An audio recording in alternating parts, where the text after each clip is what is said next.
ওম তৎসৎ। নমস্কার।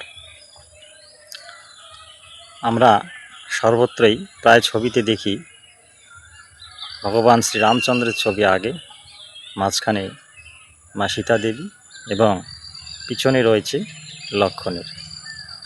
এই ছবিটির তাৎপর্য কী, তার আধ্যাত্মিক ব্যাখ্যাই বা কী? এখানে অর্থাৎ এই ছবিটির তাৎপর্য এই, অর্থাৎ মনুষ্য জীবনের অর্থাৎ মানুষের কর্মজীবনে সৎকর্ম এবং নিষ্কাম কর্মকে প্রেজেন্ট করে লক্ষ্মণকে। এই সৎকর্ম এবং নিষ্কাম কর্মের মাধ্যমে মা সীতা দেবীর সে মহামায়ার আবরণকে সরিয়ে সেই সচ্চিৎ আনন্দস্বরূপ পরমাত্মার দর্শন বা ব্রহ্ম দর্শন আমাদের মনুষ্য জীবনে করতে হয়।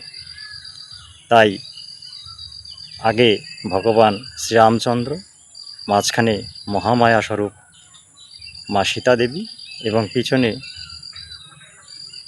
নিষ্কাম কর্ম এবং সৎকর্মকে প্রেজেন্ট করে লক্ষ্মণকে। এই ছবিটির তাৎপর্য এই। জয় শ্রীকৃষ্ণ। রাধে রাধে।